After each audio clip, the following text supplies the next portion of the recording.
श्री कृष्ण भगवान ने कहा, मैंने इस अविनाशी योग को सूर्य देवता से कहा, सूर्य देवता ने मनु से कहा और मनु ने इक्ष्वाकु से कहा। इस प्रकार परंपरा से प्राप्त हुए इस योग को राजर्षियों ने जाना, परंतु हे परंतप, वह योग बहुत काल से यहां इस लोक में नष्ट प्राय हो गया। वह ही यह पुरातन योग आज मैंने तुम्हें कहा, सिखाया, क्योंकि तुम मेरे भक्त और मित्र हो। यह उत्तम रहस्य है, अर्थात गुप्त रखने योग्य विषय हैं। अर्जुन ने कहा, आपका जन्म अपर अर्थात पश्चात का है और सूर्य देवता का जन्म आपके पूर्व का है। इसलिए यह मैं कैसे जानूं कि सृष्टि के आदि में आपने ही इस योग को कहा था। श्री कृष्ण भगवान ने कहा, हे अर्जुन, मेरे और तुम्हारे बहुत से जन्म हो चुके हैं, परंतु हे परंतप, उन सबको मैं जानता हूं और तुम नहीं जानते। यद्यपि मैं अजन्मा और अविनाशी स्वरूप हूं और भूतमात्र का ईश्वर हूं, अपनी प्रकृति को अपने अधीन रखकर मैं अपनी माया से जन्म लेता हूं। यदा यदा हि धर्मस्य ग्लानिर्भवति भारत अभ्युत्थानम धर्मस्य तदात्मानं सृजाम्यहम्। हे भारत, जब जब धर्म की हानि और अधर्म की वृद्धि होती है, तब तब मैं स्वयं को प्रकट करता हूं। परित्राणाय साधूना विनाशाय च दुष्कृताम धर्म संस्थापनार्थाय संभवामि युगे युगे। साधु पुरुषों के रक्षण, दुष्कृत्य करने वालों के नाश तथा धर्म संस्थापना के लिए मैं प्रत्येक युग में प्रकट होता हूं। हे अर्जुन, मेरा जन्म और कर्म दिव्य है। इस प्रकार जो पुरुष तत्व से जानता है, वह शरीर को त्याग कर फिर जन्म को नहीं प्राप्त होता, वह मुझे ही प्राप्त होता है। राग, भय और क्रोध से रहित मनमय मेरे शरण हुए बहुत से पुरुष ज्ञान रूप तप से पवित्र हुए मेरे स्वरूप को प्राप्त हुए हैं। जो मुझे जैसे भजते हैं, मैं उन पर वैसे ही अनुग्रह करता हूं। हे पार्थ, सभी मनुष्य सब प्रकार से मेरे ही मार्ग का अनुवर्तन करते हैं। सामान्य मनुष्य इस लोक में कर्मों के फल को चाहते हुए देवताओं को पूजते हैं, क्योंकि मनुष्य लोक में कर्मों के फल शीघ्र ही प्राप्त होते हैं। गुण और कर्मों के विभाग से चातुर्वण्य मेरे द्वारा रचा गया है। यद्यपि मैं उसका कर्ता हूं, तथापि तुम मुझे अकर्ता और अविनाशी जानो। कर्म मुझे लिप्त नहीं करते, न मुझे कर्म फल में स्पृहा है। इस प्रकार मुझे जो जानता है, वह भी कर्मों से नहीं बंधता है। पूर्व के मुमुक्ष पुरुषों द्वारा भी इस प्रकार जानकर ही कर्म किया गया है। इसलिए तुम भी पूर्वजों द्वारा सदा से किए हुए कर्मों को ही करो। कर्म क्या है और अकर्म क्या है, इस विषय में बुद्धिमान पुरुष भी भ्रमित हो जाते हैं। इसलिए मैं तुम्हें कर्म कहूंगा, अर्थात कर्म और अकर्म का स्वरूप समझाऊंगा, जिसको जानकर तुम अशुभ यानी कि संसार बंधन से मुक्त हो जाओगे। कर्म का स्वरूप जानना चाहिए और विकर्म का स्वरूप जानना चाहिए, क्योंकि कर्म की गति अति गहन है। जो पुरुष कर्म में अकर्म और अकर्म में कर्म देखता है, वह मनुष्यों में बुद्धिमान है।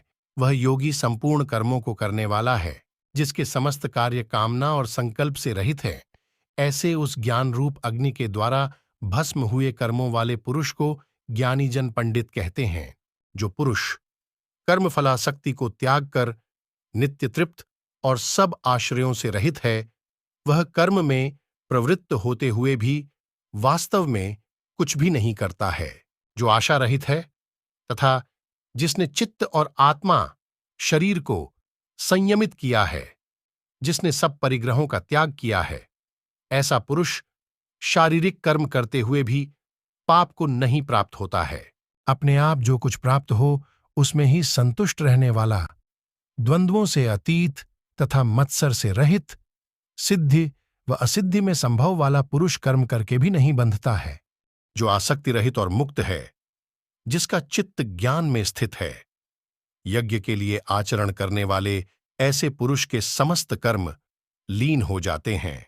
अर्पण अर्थात अर्पण करने का शाकल्य अथवा हवन करने योग्य द्रव्य भी ब्रह्म है।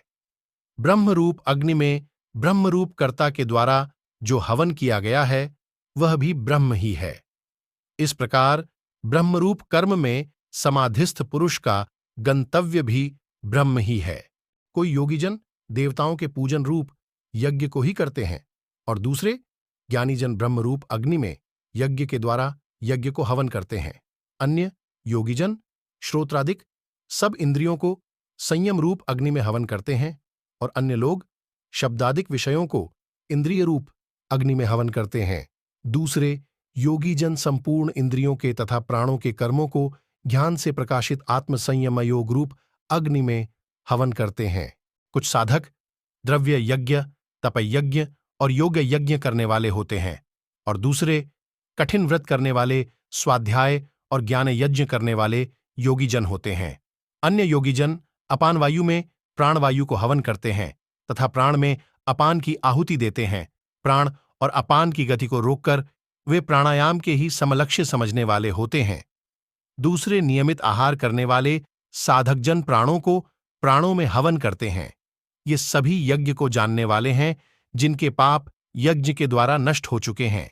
हे कुरुश्रेष्ठ, यज्ञ के अवशिष्ट अमृत को भोगने वाले पुरुष सनातन ब्रह्म को प्राप्त होते हैं।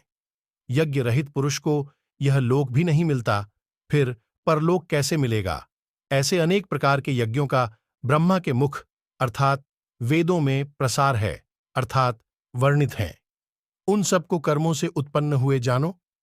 इस प्रकार जानकर तुम मुक्त हो जाओगे। हे परंतप, द्रव्यों से संपन्न होने वाले यज्ञ की अपेक्षा में ज्ञान यज्ञ श्रेष्ठ है। हे पार्थ, संपूर्ण अखिल कर्म ज्ञान में समाप्त होते हैं, अर्थात ज्ञान उनकी पराकाष्ठा है। उस ज्ञान को गुरु के समीप जाकर साष्टांग प्रणिपात, प्रश्न तथा सेवा करके जानो। ये तत्वदर्शी ज्ञानी पुरुष तुम्हें ज्ञान का उपदेश करेंगे, जिसको जानकर तुम पुनः इस प्रकार मोह को नहीं प्राप्त होगे। और हे पांडव, जिसके द्वारा तुम भूतमात्र को अपने आत्मस्वरूप में तथा मुझमें भी देखोगे। यदि तुम सब पापियों से भी अधिक पाप करने वाले हो, तो भी ज्ञान रूपी नौका द्वारा निश्चय ही संपूर्ण पापों का तुम संतरण कर जाओगे।